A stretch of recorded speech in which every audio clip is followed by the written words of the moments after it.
Chapter 26 of the Life and Adventures of Martin Chuzzlewit.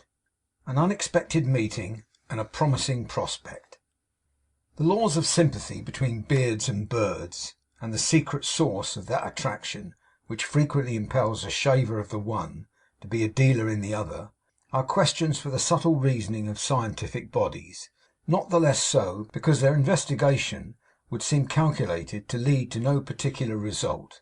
It is enough to know that the artist who had the honour of entertaining Mrs Gamp as his first floor lodger united the two pursuits of barbering and bird fancying, and that it was not an original idea of his, but one in which he had dispersed about the by streets and suburbs of the town a host of rivals.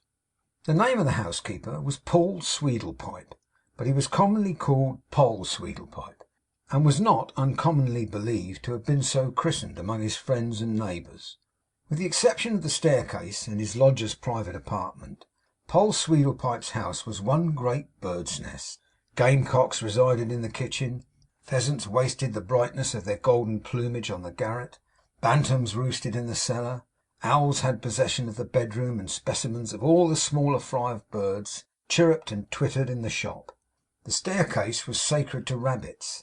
There, in hutches of all shapes and kinds, made from old packing cases, boxes, drawers, and tea chests, they increased in a prodigious degree, and contributed their share towards that complicated whiff which, quite impartially, and without distinction of persons, saluted every nose that was put into Sweedlepipe's easy shaving shop. Many noses found their way there, for all that, especially on Sunday morning before church time. Even archbishops shave, or must be shaved, on a Sunday, and beards will grow after 12 o'clock on Saturday night, though it be upon the chins of base mechanics, who, not being able to engage their valets by the quarter, hire them by the job, and pay them (oh the wickedness of copper coin!) in dirty pence. Poll Sweedlepipe the sinner shaved all comers at a penny each, and cut the hair of any customer for twopence. And being a lone unmarried man, and having some connection in the bird line, Poll got on tolerably well. He was a little elderly man, with a clammy cold right hand, from which even rabbits and birds could not remove the smell of shaving soap. Poll had something of the bird in his nature; not of the hawk or eagle, but of the sparrow, that builds in chimney stacks, and inclines to human company. He was not quarrelsome, though, like the sparrow, but peaceful like the dove. In his walk he strutted, and in this respect he bore a faint resemblance to the pigeon, as well as in certain prosiness of speech, which might, in its monotony, be linked to the cooing of that bird. He was very inquisitive, and when he stood at his shop door in the evening tide, watching the neighbours with his head on one side, and his eye cocked knowingly, there was a dash of the raven in him. Yet there was no more wickedness in Poll than in a robin.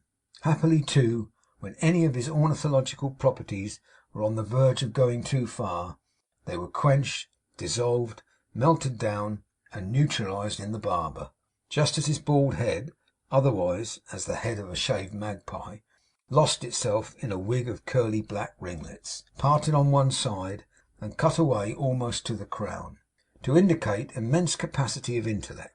Poll had a very small, shrill, treble voice, which might have led the wags of Kingsgate Street to insist the more upon his feminine designation. He had a tender heart too, for when he had a good commission to provide 3 or 4 score sparrows for a shooting match, he would observe in a compassionate tone how singular it was that sparrows should have been made expressly for such purposes. The question whether men were made to shoot them never entered Poll's philosophy. Poll wore in his sporting character a velveteen coat, a great deal of blue stocking and ankle boots, a neckerchief and some bright colour, and a very tall hat. Pursuing his more quiet occupation of barber, he generally subsided into an apron not over clean, a flannel jacket, and corduroy knee shorts. It was in this latter costume, but with his apron girded round his waist, as a token of his having shut up shop for the night, that he closed the door one evening, some weeks after the occurrences detailed in the last chapter, and stood upon the steps in Kingsgate Street, listening until the little cracked bell within should leave off ringing; for until it did, this was Mr Sweedlepipe's reflection, The place never seemed quiet enough to be left to itself. 'It's the greediest little bell to ring,' said Poll, 'that ever was. But it's quiet at last.' He rolled his apron up a little tighter as he said these words, and hastened down the street. Just as he was turning into Holborn, he ran against a young gentleman in livery. This youth was bold, though small, and with several lively expressions of displeasure, turned upon him instantly. 'Now, stupid!' cried the young gentleman, 'can't you look where you're a going to? Eh? Can't you mind where you're a coming to? Eh? What do you think your eyes was made for? Ah, yes. Oh, now then!' The young gentleman pronounced the last two words in a very loud tone, and with frightful emphasis, as though they contained within themselves the essence of direst aggravation. But he had scarcely done so, when his anger yielded to surprise, and he cried in a milder tone, 'What, Polly?' 'Why, it ain't you, sure!' cried Poll. 'It can't be you.' 'No, it ain't me,' returned the youth. 'It's my son, my oldest one. He's a credit to his father, ain't he, Polly?'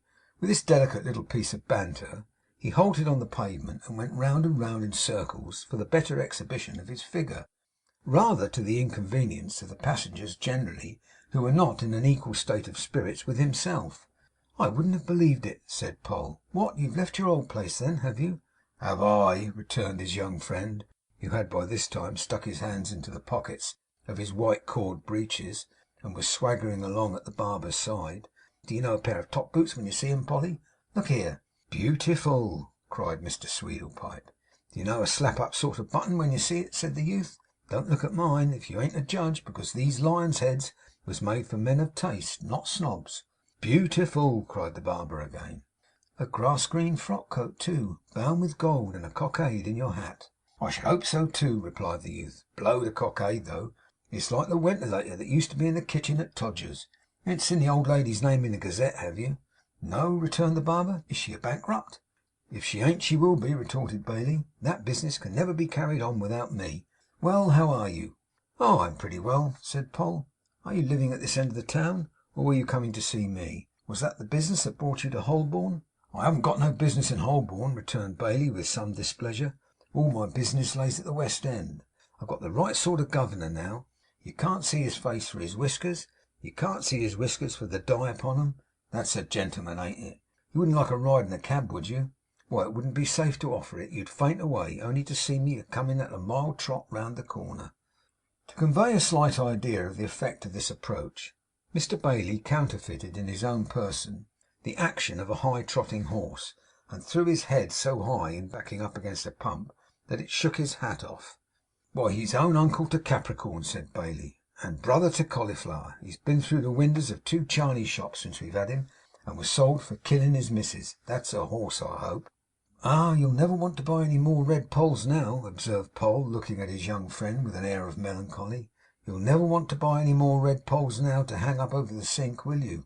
'I should think not,' replied Bailey. 'Rather so. I wouldn't have nothing to say to any bird below a peacock, and he'd be wulgar. Well, how are you?' 'Oh, I'm pretty well,' said Poll. He answered the question again because Mr Bailey asked it again. Mr Bailey asked it again because, accompanied with a straddling action of the white cords, a bend of the knees, and a striking forth of the top boots, it was an easy, horse, fleshy, turfy sort of thing to do. 'What are you up to, old feller?' added Mr Bailey with the same graceful rakishness. He was quite the man about town of the conversation, while the easy shaver was the child. 'Why, I'm going to fetch my lodger home,' said Paul. 'A woman! For a £20 note!' The little barber hastened to explain that she was neither a young woman nor a handsome woman, but a nurse, who had been acting as a kind of housekeeper to a gentleman for some weeks past, and left her place that night in consequence of being superseded by another and more legitimate housekeeper, to wit, the gentleman's bride. 'He's newly married, and he brings his young wife home to night,' said the barber. 'So I'm going to fetch my lodger away, Mr Chuzzlewit's, close behind the post office, and carry her box for her.' 'Jonas Chuzzlewit?' said Bailey. 'Ah!' returned Paul. 'That's the name, sure enough. Do you know him?' 'Not at all. And I don't know her. Not neither. Why, they first kept company through me, almost.' 'Eh?' said Paul. 'Ah!' said Mr Bailey with a wink. 'And she ain't bad looking, mind you, but her sister was the best. She was the merry one.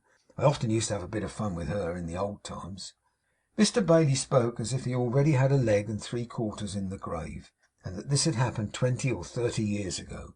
Paul Sweedlepipe, the meek, was so perfectly confounded by his precocious self-possession and his patronising manner, as well as by his boots, cockade, and livery, that a mist swam before his eyes, and he saw, not the Bailey of acknowledged juvenility from Todgers's commercial boarding house, who had made his acquaintance within a 12-month, by purchasing at sundry times small birds at twopence each, but a highly condensed embodiment of all the sporting grooms in London, an abstract of all the stable knowledge of the time, a something at a high pressure that must have had existence many years, and was fraught with terrible experiences. And truly, though in the cloudy atmosphere of Todgers's, Mr Bailey's genius had ever shone out brightly in this particular respect, it now eclipsed both time and space, cheated beholders of their senses, and worked on their belief in defiance of all natural laws. He walked along the tangible and real stones of Holborn Hill, an undersized boy, yet he winked the winks, and thought the thoughts, and did the deeds, and said the sayings of an ancient man. There was an old principle within him, and a young surface without. He became an inexplicable creature, a breeched and booted sphinx. There was no course open to the barber but to go distracted himself, or take Bailey for granted, and he wisely chose the latter. Mr Bailey was good enough to continue to bear him company, and to entertain him as they went, with easy conversation on various sporting topics, especially on the comparative merits, as a general principle, of horses with white stockings and horses without. In regard to the style of tail to be preferred, Mr Bailey had opinions of his own, which he explained, but begged that they might by no means influence his friends, as here he knew he had the misfortune to differ from some excellent authorities. He treated Mr Sweedlepipe to a dram, compounded agreeably to his own directions, which he informed him had been invented by a member of the Jockey Club; and as they were by this time near the barber's destination, he observed that as he had an hour to spare, and knew the parties, he would, if quite agreeable, be introduced to Mrs Gamp. Paul knocked at Jonas Chuzzlewit's, and on the door being opened by that lady, made the two distinguished persons known to one another. It was a happy feature in Mrs Gamp's twofold profession that it gave her an interest in everything that was young, as well as in everything that was old. She received Mr Bailey with much kindness. 'It's very good, I'm sure, of you to come,' she said to her landlord, 'as well as being so nice a friend. But I'm afraid that I must trouble you so far as to step in, for the young couple have not yet made an appearance.' 'They're late, aren't they?' inquired her landlord, when she had conducted them downstairs into the kitchen. 'Well, sir, considering the wings of love, they are,' said Mrs Gamp. Mr Bailey inquired whether the Wings of Love had ever won a plate, or could be backed to do anything remarkable; and being informed that it was not a horse, but merely a poetical or figurative expression, evinced considerable disgust. Mrs Gamp was so very much astonished by his affable manners and great ease, that she was about to propound to her landlord in a whisper the staggering inquiry whether he was a man or a boy, when Mr Sweedlepipe, anticipating her design, made a timely diversion. 'He knows Mr Chuzzlewit,' said Paul aloud. 'There's nothing he don't know, that's my opinion,' observed Mrs Gamp. 'All the wickedness of the world is print to him.' Mr Bailey received this as a compliment, and said, adjusting his cravat, 'Rather so.' 'As you knows Mrs Chuzzlewit, you knows perhaps what her chris'en names is,' Mrs Gamp observed. 'Charity,' said Bailey. 'That it ain't!' cried Mrs Gamp. 'Cherry, then,' said Bailey. 'Cherry's short for it all the same.' 'It don't begin with a C at all,' retorted Mrs Gamp, shaking her head. 'It begins with a M.' 'Phew!' cried Mr Bailey, slapping a little cloud of pipe clay out of his left leg. 'Then he's been and married the merry one.' All these words were mysterious. Mrs Gamp called upon him to explain, which Mr Bailey proceeded to do, that lady listening greedily to everything he said. He was yet in the fullness of his narrative, when the sound of wheels and a double knock at the street door announced the arrival of the newly married couple. Begging him to reserve what more he had to say for her hearing on the way home, Mrs Gamp took up the candle and hurried away to receive and welcome the young mistress of the house. 'Wishing you happiness and joy with all my heart,' said Mrs Gamp, dropping a curtsey as they entered the hall. 'And you too, sir. Your lady looks a little tired with the journey, Mr Chuzzlewit, but a pretty dear.' 'She's bothered enough about it,' grumbled Mr Jonas. 'Show a light now, will you?' 'This way, ma'am, if you please,' said Mrs Gamp, going upstairs before them. 'Things has been made comfortable as they could be, but there's many things you'll have to alter your own self when you gets time to look about you. Ah, sweet thing! But you don't,' added Mrs Gamp internally, 'you don't look much like a merry one, I must say.' It was true she did not. The death that had gone before the bridal seemed to have left its shade upon the house. The air was heavy and oppressive. The rooms were dark. A deep gloom filled up every chink and corner. Upon the hearthstone, like a creature of ill omen, sat the aged clerk, with his eyes fixed on some withered branches in the stove. He rose and looked at her. 'So there you are, Mr Chuff,' said Jonas carelessly, as he dusted his boots. 'Still in the land of the living, eh?' 'Still in the land of the living, sir,' retorted Mrs Gamp. 'And Mr Chuffey may thank you for it, sir, as many and many a time I've told him.' Mr Jonas was not in the best of humours, for he merely said, as he looked round, 'We don't want you any more, you know, Mrs Gamp.' 'I'm a going immediate, sir,' returned the nurse. 'Unless there's nothing I can do for you, ma'am, ain't there?' said Mrs Gamp, with a look of great sweetness, and rummaging all the time in her pocket. 'Ain't there nothing I can do for you, my little bird?' 'No,' said Mary, almost crying. 'You had better go away, please.' With a leer of mingled sweetness and slyness, with one eye on the future, one on the bride, and an arch expression in her face, partly spiritual, partly spirituous, and wholly professional and peculiar to her art, Mrs Gamp rummaged in her pocket again, took from it a printed card, whereon was an inscription copied from her signboard. 'Will you be so good, my darling dovey of a dear young married lady,' Mrs Gamp observed in a low voice, 'as put that somewheres where you can keep it in your mind. I'm well beknown to many ladies, and it's my card. Gamp is my name, and Gamp my nater, living quite handy. I will make so bold as to call in now and then, and make inquiry to how your health and spirits is, my precious chick.'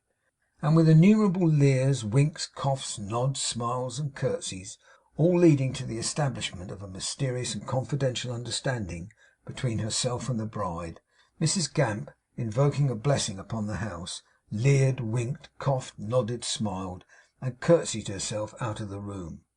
'But I will say, and I would if I was led a Martha to the stakes for it,' Mrs Gamp remarked below stairs in a whisper, 'as she don't look much like a merry one at this present moment of time.'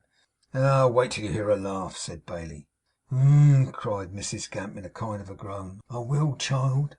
They said no more in the house, for Mrs Gamp put on her bonnet, Mr Sweedlepipe took up her box, and Mr Bailey accompanied them towards Kingsgate Street, recounting to Mrs Gamp as they went along the origin and progress of his acquaintance with Mrs Chuzzlewit and her sister.